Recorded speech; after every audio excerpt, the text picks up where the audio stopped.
Good morning to all. 10th class. Lesson number 14. Pratipadam Sanskritam. Page number 86. Mahodaya aho आश्चर्यम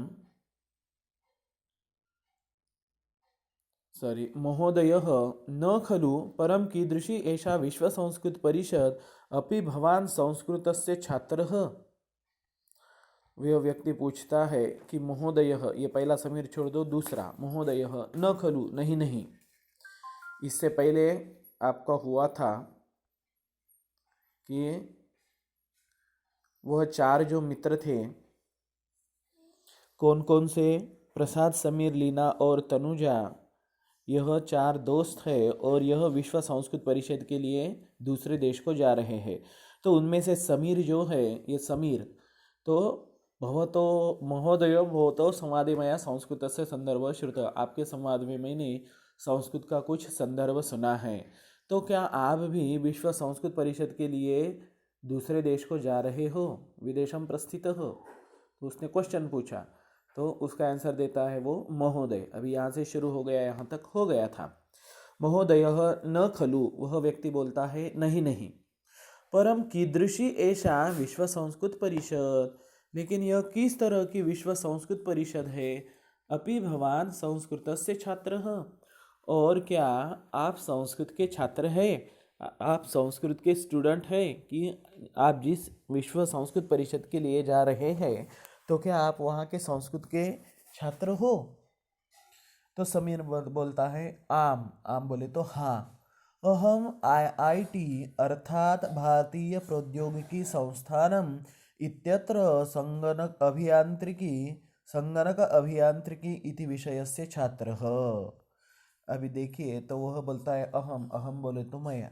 IIT Indian institute of technology, जिसको बोलते हैं भारतीय प्रौद्योगिकी संस्थानम, यह एक भारत देश की सबसे अच्छी टेक्नोलॉजी की, टेक्नीशियन की एक संस्था है ये, जिसे IIT कहा जाता है।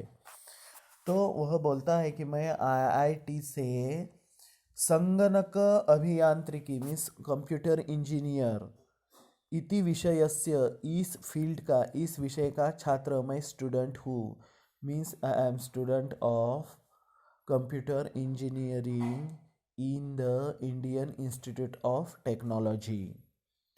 मैं जो हूँ, तो मेरी फील्ड कौन सी है, तो इंजीनियरिंग है। कौन सी इंजीनियरिंग है, कंप्यूटर इंजीनियरिंग है। और मैं कहाँ से कर रहा हूँ, तो IIT से कर रहा हूँ। और तत्र छात्राः संस्कृतमपि पठितुं शक्नुवन्ति। और वहाँ एक बात इस तरह की हो गई है कि वहाँ अगर आपकी इच्छा है तो वहाँ के बच्चे भी संस्कृत पढ़ सकते हैं। पठितुं शक्नुवन्ति, वह पढ़ सकते हैं। अष्टाध्यायी इति व्याकरणशास्त्र विषयक ग्रंथः पठ्यते तत्र मानव्य विद्या विभागे। और वहाँ जो है मानव्य विद्या विभाग जो है उस शाखा का, तो वहाँ संस्कृत का अष्टाध्यायी एक ग्रंथ है, जो ग्रंथ व्याकरण विषयक है। व्याकरण के बारे में जो ग्रंथ है, अष्टाध्यायी नाम से, जो पूरे विश्व में प्रसिद्ध है। तो ऐसा एक प्रसिद्ध और जो टेक्नोलॉजी के हिसाब से बहुत ही बढ़िया ग्रंथ माना जाता है, तो वही ग्रंथ वहाँ पढ़ाया जाता है। तद विषयकम अहम संस्कृत व्याकरणं संगणकशास्त्रं च इति विषयम अधिकृत्य संशोधनम करोमि। और मैं बोले तो यह समीर क्या कर रहा है, संस्कृत व्याकरण और संगणक शास्त्र, the grammar of Sanskrit language and computer,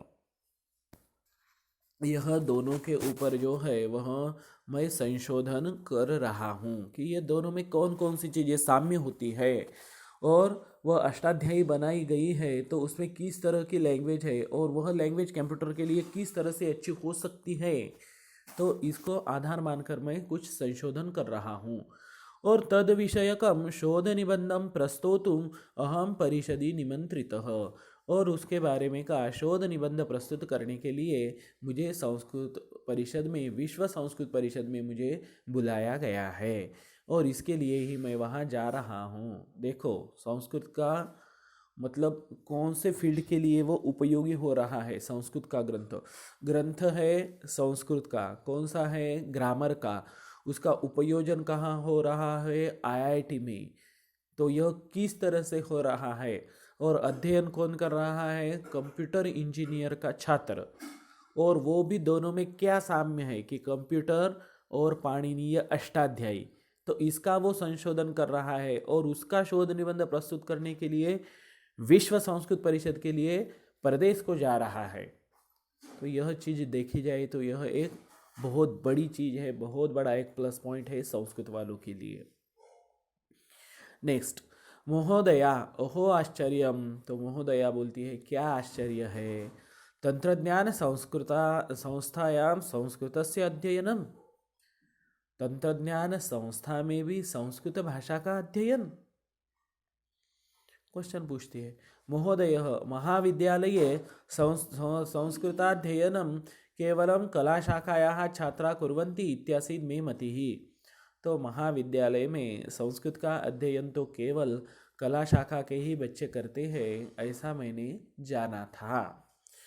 देखिए ऐसा उनको पता है, वो महोदय वह व्यक्ति को, कि महाविद्यालय में यानी कि 11th-12th में जो है तो only arts students can do study of Sanskrit, कि संस्कृत का स्टडी कर सकते हैं, ऐसी उनकी मति, मतलब उनको ऐसा इतना ही पता था। लेकिन ऐसा कुछ नहीं है। 11th-12th को जाने के बाद आर्ट्स रहे या कॉमर्स रहे या साइंस रहे, तो कौन से भी फील्ड के बच्चे 11th-12th के लिए सेकंड लैंग्वेज संस्कृत ले सकते हैं, जैसी आपको अभी 10th को है। तो उसी तरह से हिंदी के जगह संस्कृत कोई भी बच्चा, कौन सा भी फील्ड का बच्चा आज भी ले सकता है और लेते भी है। बहुत सारे बच्चे लेते हैं 11th-12th को भी संस्कृत। समीर तिष्ठतु ताव। तो समीर बोलता है रुको रुको। तर्हि अवश्य मेलयानी में मित्राणी। तो आपको अवश्य मेरे दोस्तों को मिलना चाहिए। एते सर्वे भी परिषदि सहभागिना। और यह जो सब है यह सब के सब संस्कृत में सहभागी है। अभी कौन, समीर तो हो गया, प्रसाद, लीना और तनुजा, ये तीनों रह गए हैं। देखो इनका भी जो है क्षेत्र अलग है सबका। ये कोई संस्कृत के टीचर नहीं है और संस्कृत के मतलब ये भी नहीं है कि अभी उनके साथ साथ संस्कृत का लेकर उन्होंने कुछ ग्रेजुएशन पोस्ट ग्रेजुएशन किया, ऐसा भी नहीं है। लेक्चरर्स भी नहीं है संस्कृत के, कोई नहीं है। लेकिन उनके क्षेत्र के लिए संस्कृत किस तरह से आवश्यक है वो अभी सभी बताते हैं एक एक। यहाँ इसने तो बता दिया है समीर ने। तो नेक्स्ट, प्रसाद अग्रे आगत्य नमस्ते। आगे आकर उनको नमस्कार करता है। अहम रसायन शास्त्र से छात्र। तो मैं बोलता हूँ कि मैं रसायन शास्त्र का स्टूडेंट हूँ। I am the student of chemistry. Chemistry means रसायन शास्त्र। और प्राचीन भारतीय रसायन शास्त्रम इति मम संशोधन क्षेत्रम। और मेरा संशोधन क्षेत्र क्या है, तो प्राचीन भारतीय रसायन शास्त्रम की ओल्ड इंडिया में केमिस्ट्री किस तरह की थी, तो उसके बारे में मैं कुछ संशोधन कर रहा हूँ। तद विषयकाः ग्रंथाः संस्कृत भाषया लिखिताः। और उसके बारे में कि जो ग्रंथ है वह कौन सी लैंग्वेज में है, तो वह संस्कृत लैंग्वेज में लिखे हुए हैं।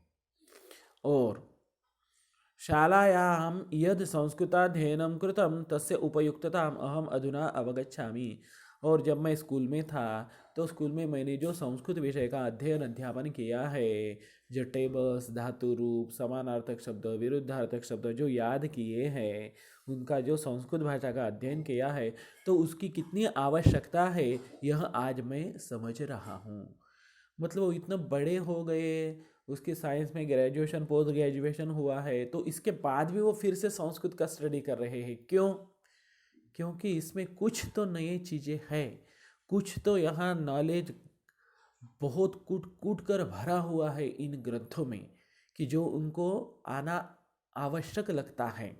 तो इसके कारण वह संस्कृत का अध्ययन अध्यापन कर रहे हैं अभी। और वो बोलता भी है कि मैं प्राचीन भारतीय रसायन शास्त्रम, ये ओल्ड इंडियन केमिस्ट्री किस तरह की थी, तो उसका मैं स्टडी कर रहा हूँ उसके, और मैं आकर्षित हूँ, तो वो मैं देखना चाहता हूँ। इसके कारण मुझे संस्कृत का मैंने जो अध्ययन किया था स्कूल लेवल पे, तो वो मुझे अभी आवश्यक लग रहा है, उसकी उपयुक्तता, उसका फायदा मुझे अभी हो रहा है। नेक्स्ट लीना बोलती है, अहमपि भाषाशास्त्रम अधीत्य बेंगलुरु इत्यत्र सॉफ्टवेयर क्षेत्रे भारतीय भाषा विश्लेषक रूपेण कार्यं करोमि। तो देखिए यह क्या कार्य करती है लीना, कि भाषा शास्त्र, भाषा शास्त्र का अर्थ होता है लिंग्विस्टिक स्टडी। वह जो है लिंग्विस्टिक स्टडी करके बेंगलोर इस यहाँ सॉफ्टवेयर क्षेत्र में वह कार्य करती है। और वहाँ वह कौन सा कार्य करती है, तो भारतीय भाषा विश्लेषिका यह कार्य वह करती है, कि भारतीय भाषाओं की वह विश्लेषिका है।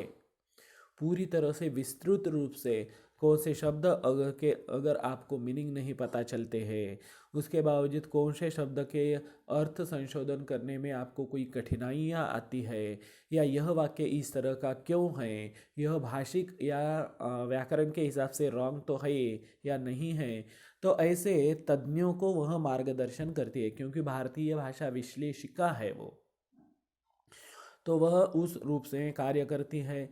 तो वहाँ संस्कृतस्य ज्ञानम, तो संस्कृत भाषा का ज्ञान आधुनिक भारतीय भाषाणां विश्लेषणे अतीव सहायकरं भवति इति मे अनुभवः।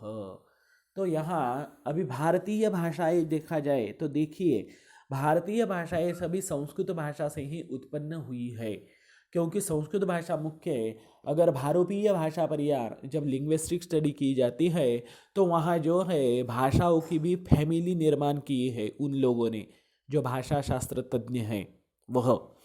तो उन्होंने भारतीय जो भाषा परिवार है, भारत और यूरोप का जो भाषा परिवार है, तो उसमें संस्कृत भाषा एक मुख्य भाषा मानी गई है। और भारत देश के सभी भाषाएं, भारतीय भाषाएं जो है वह संस्कृत भाषा से ही उत्पन्न हुई है, ऐसा सब भाषा शास्त्रज्ञ लोग मानते हैं।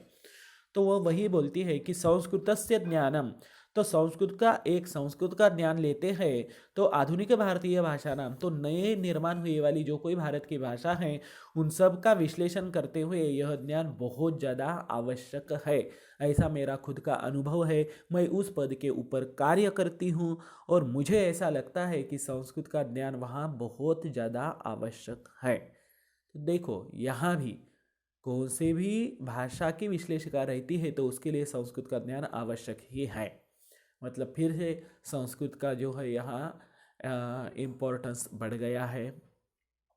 नेक्स्ट देखते हैं तनुजा, पार्श्व निवेदनम इति में व्यवसाय, पार्श्व निवेदनम यानी कि एंकरिंग, यह जो है यह भी मेरा व्यवसाय है।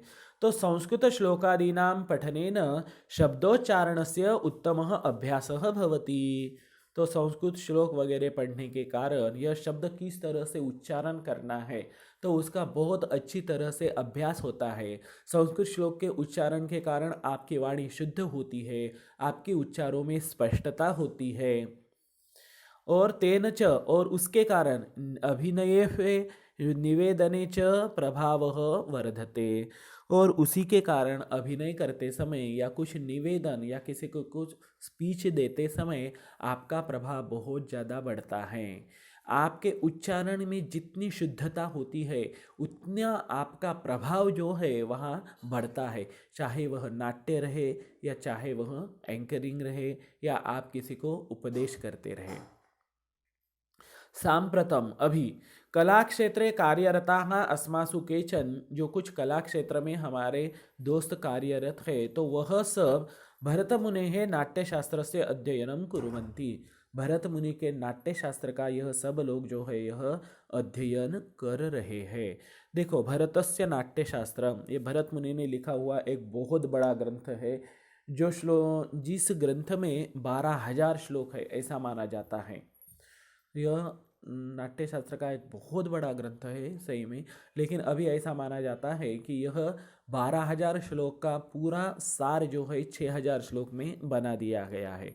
तो अभी भी यह 6,000 श्लोक का भरत का नाट्यशास्त्र का जो ग्रंथ है वह मौजूद है, जिसमें पूरे तरह से नाट्य के लिए जितनी चीज़ें लगती है उतना सभी चीज़ों का वहाँ विश्लेषण उन्होंने दिया है कि नाट्यशाला किस तरह की होनी चाहिए, रंगमंच किस तरह का होना चाहिए, गीत कैसा होना चाहिए, वाद्य कैसा होना चाहिए, ताल कैसा होनी चाहिए, सुर कैसे होने चाहिए, इन सब का वहाँ विस्तृत रूप से विवेचन दिया हुआ है।